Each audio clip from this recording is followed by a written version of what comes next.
چینی مصنوعات دوسرے ممالک کے راستے امریکہ پہنچنے کا انکشاف۔ واشنگٹن کا 40 سے زائد ممالک پر ٹیرف چوری میں مدد کا الزام۔ ٹیرف چوری کے بڑے اسکینڈل کی رپورٹ جاری کر دی گئی۔ بھارت، اسرائیل، UAE، جاپان اور کینیڈا کے نام شامل ہیں۔ وائٹ ہاؤس کی جاری کردہ فہرست میں پاکستان کا نام شامل نہیں۔ چین نے دھوکے سے تجارت کا امریکی الزام مسترد کر دیا۔ واشنگٹن میں چینی سفارت خانے کے ترجمان کے مطابق سپلائی چین میں تبدیلی کو ٹیرف سے بچنے کا رنگ دینا مناسب نہیں۔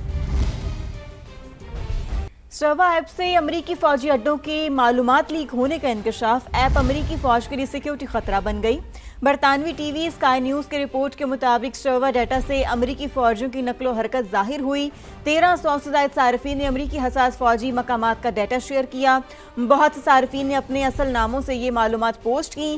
بحرین اور اردن سے سروا ڈیٹا سے فوجی نقل و حرکت کے سراغ ملے۔ ایران ایپ کے ذریعے ممکنہ طور پر امریکی اہداف کو نشاندہی کر سکتا تھا۔ اسکائی نیوز کو اسرائیل کی ڈیمونا جوہری تحقیقاتی مرکز کے اندر بھی سرگرمیوں کا ڈیٹا ملا۔ پینٹاگون کے 2018 کی وارننگ کے باوجود سروا ایپ سے حساس ڈیٹا شیئر ہوا۔ ایران اور عمان کا اپنا ہرمز میں جہاز رانی کے راستے کے نقشے پر اتفاق۔ ترجمان ایرانی وزارت خارجہ کے مطابق امریکی رکاوٹوں کے باوجود مذاکرات کامیابی سے آگے بڑھے۔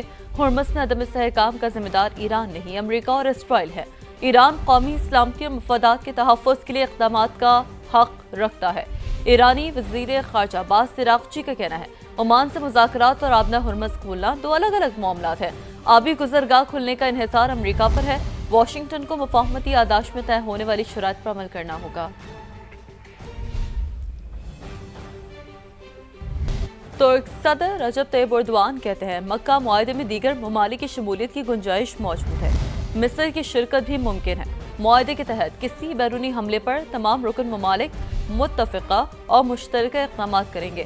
الجزیرہ ٹی وی کو انٹرویو میں رجب طیب ایردوان نے کہا کہ آبنہ ہرمز کی بندش کسی کے مفاد میں نہیں، اسے دوبارہ کھولنا ترجیح ہونی چاہیے۔ ڈونلڈ ٹرمپ سے لبنان کے خلاف اسرائیلی جنگ کے خاتمے کی ضرورت اور اس سلسلے میں واشنگٹن کے اہم کردار پر بھی تبادلہ خیال ہوا۔ لبنان پر اسرائیلی حملوں کا جاری رہنا تشویشناک ہے۔ شام کے استحکام کے لیے تمام صلاحیتیں بروئے کار لائیں گے۔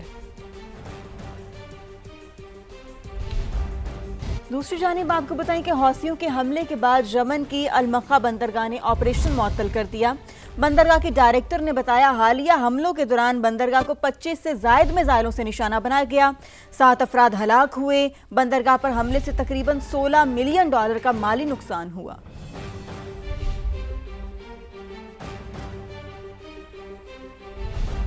مہنگائی اور پیٹرولیم لیوی کے خلاف ملک بھر میں جماعت اسلامی کی کال پر آج احتجاج اور دھرنے دیے جائیں گے۔ کراچی میں گورنر ہاؤس کے اطراف راستے کنٹینرز لگا کر بند کر دیے گئے ہیں۔ پشاور میں بھی شیرشاہ سوری روڈ پر گورنر ہاؤس چوک میں دھرنا دیا جائے گا۔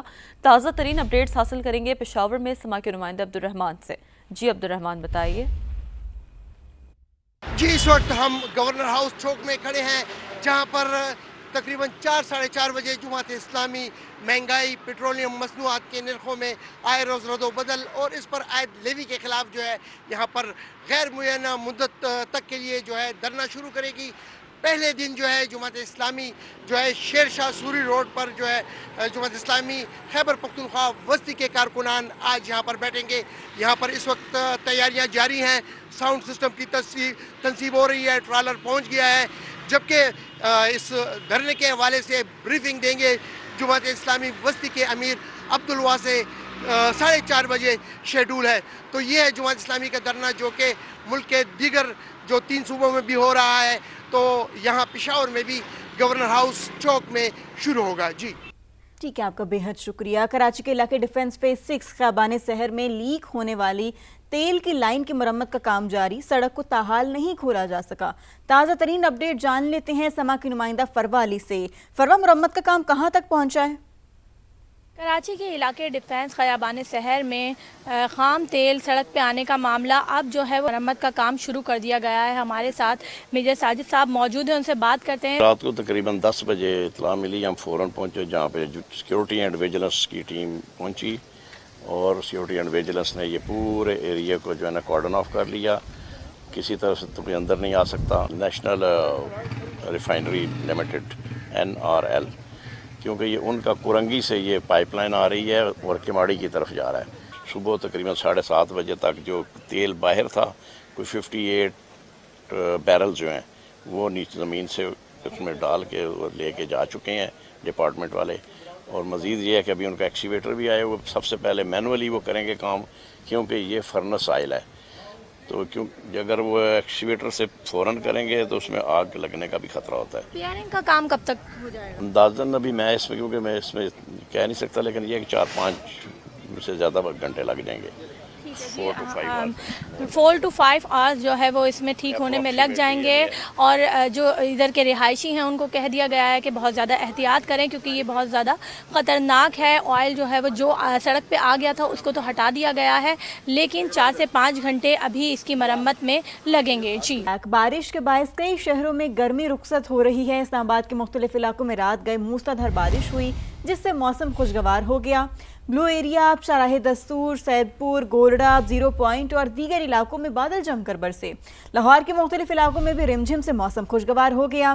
محکمہ موسمیات کے مطابق ملک کے بیشتر علاقوں میں موسم گرم اور مرطوب رہنے کا امکان ہے, تاہم کشمیر, شمال مشرقی پنجاب, اسلام آباد, خطہ پوٹھوہار, بالائی KPK اور گلگت بلتستان میں تیز ہواؤں اور گرج چمک کے ساتھ چند مقامات پر بارش متوقع ہے. اور محکمہ موسمیات نے جڑواں شہروں میں وقفے سے مزید بارش کی بھی پیش گوئی کی ہے. مزید بات کریں گے اسلام آباد میں نمائندہ سما علینا شاہد سے. جی علینا, بتائیے.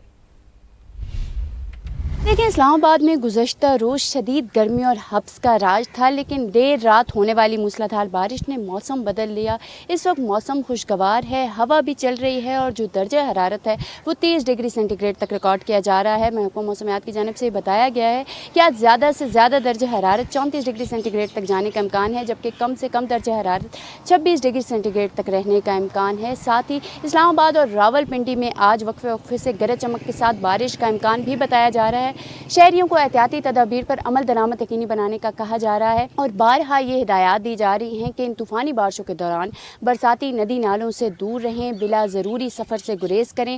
محکمہ موسمیات کی جانب سے یہ بھی بتایا گیا ہے کہ ملک کے بیشتر علاقوں میں آج موسم گرم اور مرطوب رہے گا. جی, اپڈیٹ سے لیے شکریہ آپ کا. لاہور کا موسم انتہائی گرم اور حبس کی شدت میں اضافہ ہے. محسوس کیا جانے والا درجہ حرارت 42 ڈگری تک ریکارڈ ہوا. ہوا میں نمی کا تناسب 60% سے بھی زائد ہے. دن بھر بھی موسم گرم رہنے کا امکان ہے. مزید بات کریں گے سامیہ سعید سے. جی سامیہ, بتائیے. جی بالکل, لاہور کے موسم کی بات کریں تو آج موسم انتہائی گرم ہے اور اب حبس کی شدت میں بھی واضح اضافہ محسوس کیا جا رہا ہے. جبکہ درجہ حرارت کی بات کریں تو اس وقت محسوس کیا جانے والا درجہ حرارت 42 ڈگری سینٹی گریڈ تک ریکارڈ کیا جا رہا ہے, جبکہ شہر میں ہوا چلنے کی رفتار 6 کلومیٹر فی گھنٹہ کے حساب سے ریکارڈ کی جا رہی ہے. ہوا میں نمی کا تناسب اس وقت 60% سے زائد ریکارڈ کیا جا رہا ہے. آج کے دن محکمہ موسمیات کی جانب سے بارش کی کوئی پیشگوئی نہیں ہے, جس کی وجہ سے دن بھر موسم یوں ہی گرم رہنے کا امکان ہے. لاہور سمیت پنجاب کے دیگر اضلاع میں بھی آج موسم یوں ہی گرم رہنے کا امکان ہے. البتہ کل سے شہر کے مختلف علاقوں میں بارشوں کی پیشگوئی کر دی گئی ہے, اور کہیں ہلکی اور تیز بارش سے کل کے دن موسم تھوڑا سا بہتر ہوگا, لیکن آج دن بھر موسم یوں ہی گرم رہے گا اور حبس کی شدت محسوس کی جائے گی. جی ٹھیک ہے سامیہ, بہت شکریہ. اب آگے بڑھیں اور آپ کو بتائیں کہ امریکی ریاست انڈیانا میں طوفانی بارش اور سیلاب نے تباہی مچا دی. 6 افراد ہلاک ہو گئے, 3 خواتین, 2 مرد اور 4 سال کا بچہ شامل ہے. طوفان کی وجہ سے سیلابی صورتحال ہے, گھر اور سڑکیں پانی میں ڈوب گئیں. 4 کاؤنٹیز شدید متاثر ہوئیں, مختلف مقامات پر کئی فٹ پانی کھڑا ہے.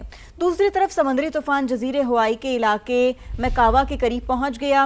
علاقے میں بارش کا سلسلہ جاری ہو گیا اور ہواؤں کی رفتار بھی بڑھ گئی. 40,000 سے زائد افراد بجلی سے محروم ہیں. حکام نے شہریوں کو احتیاطی تدابیر اختیار کرنے کی ہدایات جاری کر دیں.